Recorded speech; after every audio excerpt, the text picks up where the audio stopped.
সুস্বাগতম আপনাদেরকে এই blog YouTube channel and Facebook page আপনাদের কাছে যেখানে দিয়েছেন সবাই আদাব নমস্কার সবাইকে। যারা আমার ভিডিও দেখছেন তাদের আগে বলে রাখি, ভিডিওতে আসবে তোমার বাংলা অবস্থা হলো ভালো হলো, বাট ভিডিও আসবে কন্টিনিউ। নেট পাবো, ভিডিও পাবেন আপনারা। এই চ্যানেল দিয়ে বলছি, এবারে বলছি যে চ্যানেল দিয়ে যে ভিডিও আমি একটু নেট পাই আপনাদের জন্য ভিডিও উৎসর্গ করে দিন। আর সবাই একটু লাইক, সাবস্ক্রাইব অ্যান্ড শেয়ার করে পাশে থাকবেন। কাজ শুরু একটা টপিক নিয়ে যেটা কপি করা আমার কপি আসতে পারে পেজ যে কপি করেছে যাতে আমি লেখার পর কপি করা। আর এই লেখাটা হচ্ছে মহানায়ক উত্তম কুমারকে নিয়ে। তার অভিনীত যে কোনো ছবি আছে সবকটা ছবির উপর একটা ভালো একটা পত্র এসেছে আমার হাতে, ফেসবুকে পেয়েছি পত্রটা। সেই পত্রটা আপনি শোনাবো। ইনফ্যাক্ট তার প্রতি ছবি লাইভ ব্লোয়িং এন্ড আমি জাস্ট একটা কিছু গেছি আমি আমি গত পরশু কি আড়াই দিন দিলাম দেনা পাওনা দেয়া নেয়া ছবিটা অবস্থি লেগেছে আমার ছবিটা। আর হ্যাঁ, এত ভাট না বকে সরাসরি আসতে যাক ইন্ট্রোতে ইন্ট্রো দিয়ে দিয়েছি। এত আপনি ইন্ট্রো দিই। সো আগে আসা যাচ্ছে মূল বিষয় আছে, যে সেটা হচ্ছে উত্তম কুমার অভিনীত সকল ছবি নিয়ে যে পত্রটা পেয়েছি সেই পত্রটা আপনার সঙ্গে উপস্থাপন করবো আমি। তো শুরু করি। উত্তম কুমার অভিনীত সবকটি ছবি নাম দিয়ে লেখা পত্রখানি সত্যি সুন্দর চেষ্টা। মহানায়ক উত্তম কুমার স্মরণে। প্রিয়তমা বিপাশা, সবার উপরে তোমাকে দিলে আমার রক্তচন্দন অভিনন্দন। অন্নপূর্ণার মন্দিরে বিকেলের ভোরের ফুল কুড়োতে গিয়ে আমি হারানোর সুর খুঁজে পেলাম। আমি প্রিয় বান্ধবী, যেদিন অপরিচিত আমার প্রথম মন দেয়া নেয়া অগ্নি পরীক্ষায় উত্তীর্ণ হলাম, সেদিন আমাদের নবজন্ম হলো। সুখরাশি আমাদের এতদিনের জীবন, সুখরাশি আমাদের আলোর ঠিকানায় পৌঁছে দিল।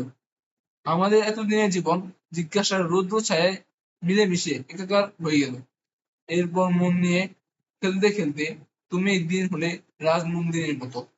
ওগো বড় মানুষের মেয়ে, ধনী মেয়ে, তুমি এরপর নায়িকার ভূমিকায় অভিনয় করে অনেকের মন হরণ করলে। শুধু একটি বছর, তারপর চিরন্তন নিয়মের মতোই অগ্নিসাক্ষী করে তোমার বিয়ে হলো শিউলি বাড়িতে। তবে এই কলঙ্কিত নায়কের সাথে নয়, আমার পুরানো বন্ধু শ্রীকান্তের সাথে। সে সঙ্গে আমার পদে হলো দিদি। ততক্ষণে তুমি সূর্যতরণ পেরিয়ে চলে গেছো গুলি থেকে মহাপদে, রাজপদে। সমাধান হলো সাহেব বিবি গোলাম এর বাঘবন্দি খেলা। তোমার বিরহে ভগবতী সুন্দরী, আমি দেবদাস এর মতো সুরাপান করে অমানুষ হয়ে গেছি। শেষ হলো আমার দাসের ঘরে রাজা সাজার খেলা। মাঝে মাঝে মনে হয় সাথে হারা আমি সন্ন্যাসী রাজা হয়ে সদানন্দের মেলায় চলে যাই। কাল তুমি আলেয়া হয়ে এসেছিলে ছোটেছি মোলাকাত করতে আমার এখানে বিঞ্জর এ। একদিন ভাবলাম মায়ামিঙ্গর মতো ছদ্মবেশী সেজে তোমার কাছে যাই। তোমাদের চৌরঙ্গীর আনন্দ আশ্রমে এক গোছা রাতের রজনীগন্ধা নিয়ে তোমার সেই চোখ দেখতে। কিন্তু তুমি তখন এখন বিচারো শ্রীকান্তের স্ত্রী।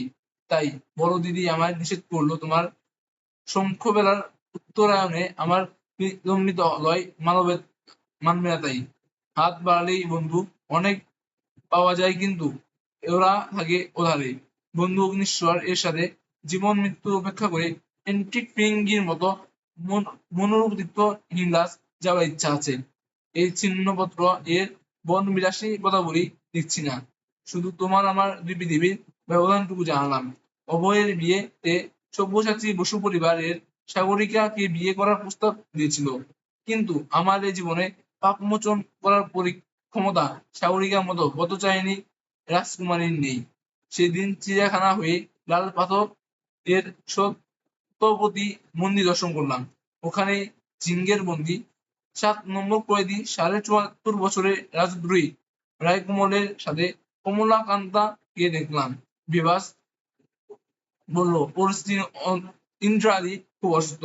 তোমাকে চিরদিনের ভেবে এখনো তোমার স্মৃতিতে কলঙ্কিত কলাম্বতী তুমি শিল্পী হলে বুঝতে আমার মতো তন্দ্রাহীন নায়ক এর ব্যথা। ইতি বিদায় ইতি কলঙ্কিত নায়ক সংগৃহীত, আসলে পরে সংগৃহীত। বাট ইনফ্যাক্ট বর্তমানে ওনার নাতি অর্থাৎ মহাদেব কুমার নাতি নামটা হয়েছে। উনি কিন্তু টলিউড পাড়ায় খুব ভালো অভিনয় করছেন এবং খুব ভালো সুপার মুভি দিচ্ছেন। আর অচিরেই একটা নতুন মুভি বের হয়েছে, যেটা মধ্যে তোমাকে রিপ্রেজেন্ট করা হয়েছে, মহানায়ক তোমাকে ফিরিয়ে আনা হয়েছে। এরকম ভাবে একটা মানে সেই মহাভাবনা যদি বর্তমান সময়ে সেই ট্রয় পাড়া দেখতে হবে কিভাবে কি রিয়াকশন কিভাবে এটা হ্যান্ডেল করবে, এই রিপোর্ট আর কি এটা তুলে ধরা হয়েছে সেই ছবিটাতে। আর মহানায়ক মানে মহানায়ক, তোমার সাথে আগে তোমার মহানায়ক। যেটা আমি মনে করি যে কুমার ইজ বেস্ট নায়ক বাংলা। তো বাংলা তোমার মতো নায়ক খুঁজে পাওয়া খুব মুশকিল, ওনাকে যে বেশি দেন তাদের উনি পারফেক্ট। যদি যাদবপুরে উনি পারফেক্ট দেবদাসের রূপে, আবার অ্যান্টিক স্যুটে মানে আপনি স্যুট বুট পরে সাহেবের সাথে উনি পারফেক্ট। একদম ভালো গেছে হতে। আর কারোর মতো মহানায়কের চলচ্চিত্র এখন যদি রিলিজ করা হয়, যদি পুরান ছবিগুলো যখন হলে দেওয়া হয়, ছবি আপনার হবে মিস নাই, ছবি আপনার অটোমেটিক হিট হয়ে যাবে, কারণ মহানায়ক অনেকে ভালোবাসে। বাংলার সব বাঙালি বা গণবাবু সব বাংলাদেশ মহানায়ক ভালোবাসে পারে।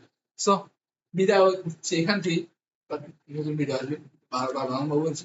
আর আপনারা লাইক সাবস্ক্রাইব ওই জোরে করে একটা মানে বলছে কথা না, তখন না টাং করে বাজে ঠাং করে ভেঙে দিবেন, যেন আমার আপলোড করা ভিডিও খুব জলদি আপনাদের কাছে পৌঁছে দেয়, সে বাসনা করছি। এখানে দিয়েছি।